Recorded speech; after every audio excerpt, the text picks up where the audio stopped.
Hi, I'm Beth Wolfgram and I'm a sports dietitian. Today we're going to talk about nutrition and how you can take care of yourself as an athlete during this challenging time. My background includes working with athletes at all different levels. I've worked with professional and collegiate level athletes, I've worked with high school athletes, recreational athletes, and my goal really is to help you increase your performance, but also during this time period when we're staying at home, trying to be healthy. My goal is to help you to take care of yourself as well as fuel your performance. So, a few of the benefits of performance nutrition include fueling your muscles. What you eat fuels your body.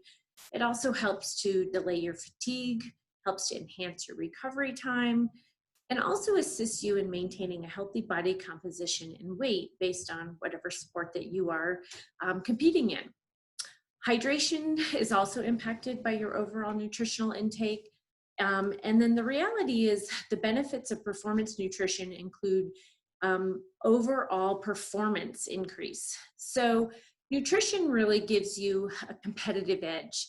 It's something extra that you can do that really can help to improve you no matter what type of athlete you are, whether you're in the pool, on the field, on the court.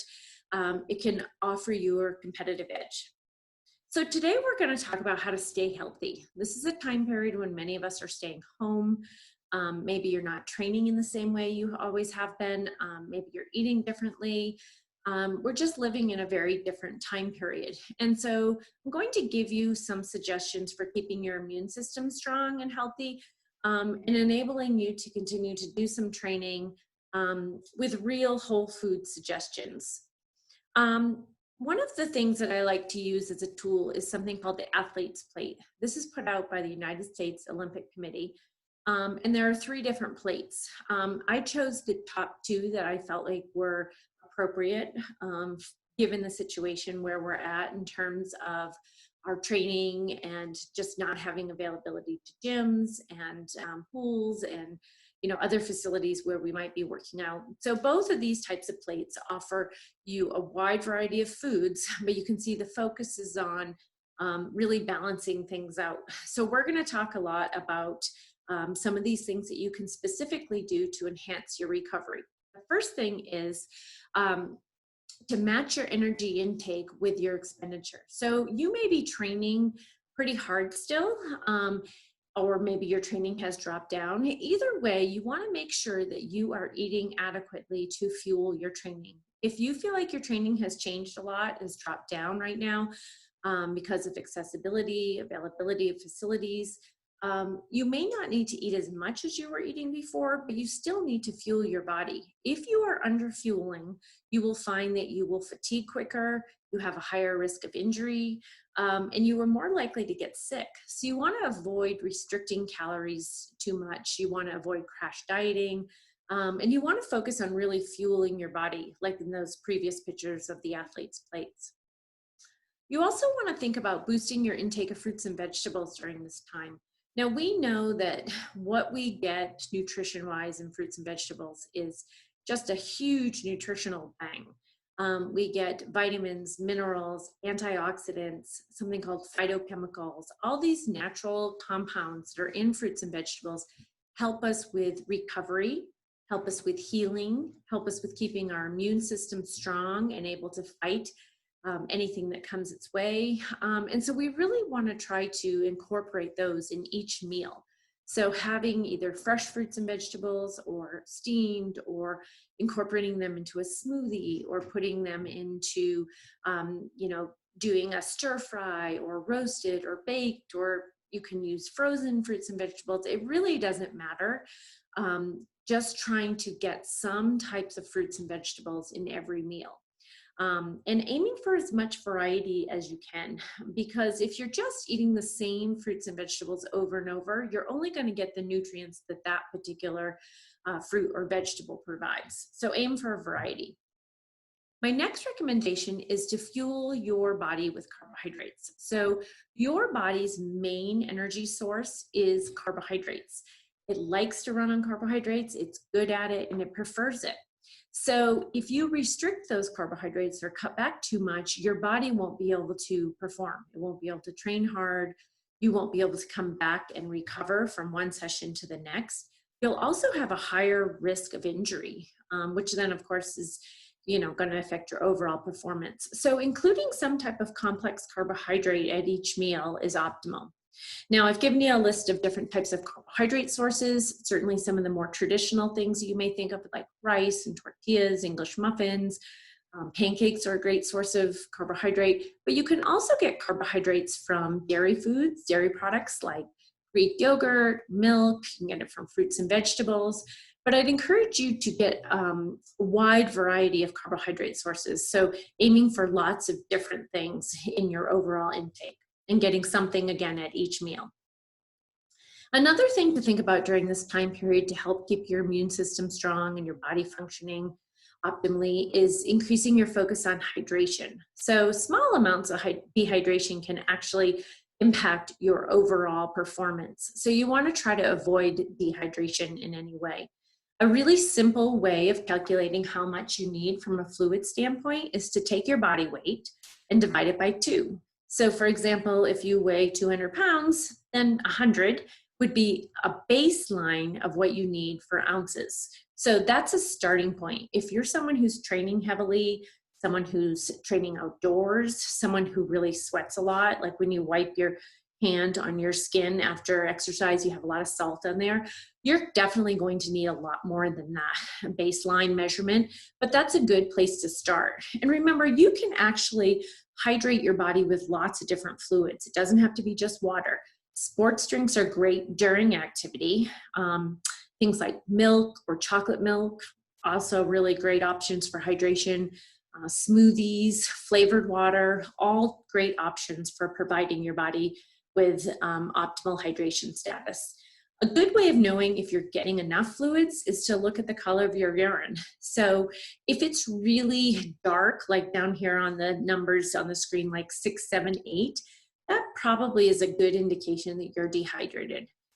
The only time there'd be an exception to that would be if you've taken something that has a lot of B vitamins in it, or if you've eaten some specific foods like asparagus or beets might change the color of your urine. But this is a good way of just doing a quick little test on yourself.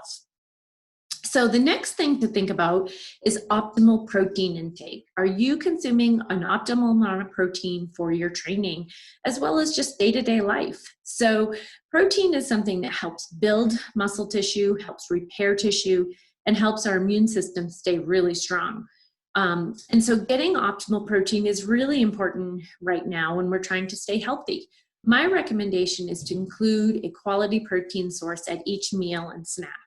So some of the traditional options you may see, like chicken and fish and lean beef and pork, but you can also get some great protein from eggs, from peanut butter, almond butter, nuts like trail mix, beans, Greek yogurt or milk, whether it be plain or chocolate milk, all great options for quality protein sources. So again, making sure that you include some type of protein at each meal and snack. Next thing to do is to consider stepping up your sleep. Although this is not directly a nutritional recommendation or tip, it really impacts your overall energy and your ability to train and recover. So if you're not getting an optimal amount of sleep, then you're not going to reap the benefits of what you're doing work-wise to help yourself get better within your sport.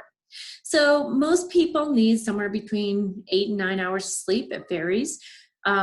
Sleep experts recommend that you keep your room cool and dark, that you try not to use screens before bed. If that's something that's really not realistic for you, and you're either on your phone or watching TV or a laptop, consider maybe blue blocker glasses. You can get them on Amazon, or maybe even just changing the background of your screen so it's not blue.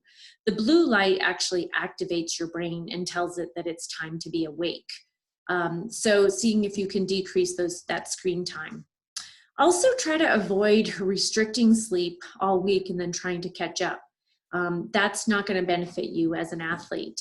And you may find that during heavy bouts of training, actually benefit from having a nap or even at least just some rest time. So this might be a time when you're out of your normal routine and schedule that it's something you could do.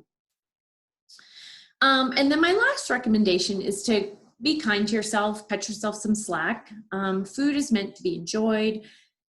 It's part of our life from a fuel standpoint, for sure, as an athlete, but it's also something that we enjoy and we socialize with.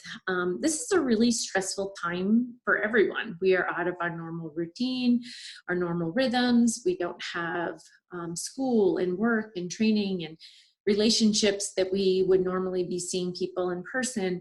It's a very interesting time for us. And so it's stressful. And, you know, a lot of times we may find ourselves eating maybe more than what we typically would, reaching for food, and just, you know, maybe not training as much, maybe motivation's changed a little bit. Practicing mindful eating is definitely a great option. So being aware of when you're hungry and when you're full and trying to focus on fueling your body, but also recognizing that it doesn't have to be perfect. Cutting yourself some slack and really not being hard on yourself during this time is really important to help decrease your overall stress. So in summary, you know, you're training like an athlete, you need to fuel your body like an athlete. So keep in mind that you want to boost your intake of fruits and vegetables, focus on your hydration status, fuel your body with carbohydrates, get enough sleep, and then just be kind to yourself. This presentation was brought to you by 38 Foundation. There's some great information on the screen if you're interested in donating or wanting to get more information. And if you are interested in more information regarding sports nutrition, you can reach me either via email or Instagram or my website. And I've also given you my phone number. So take care of yourselves, stay healthy, and thanks for tuning in.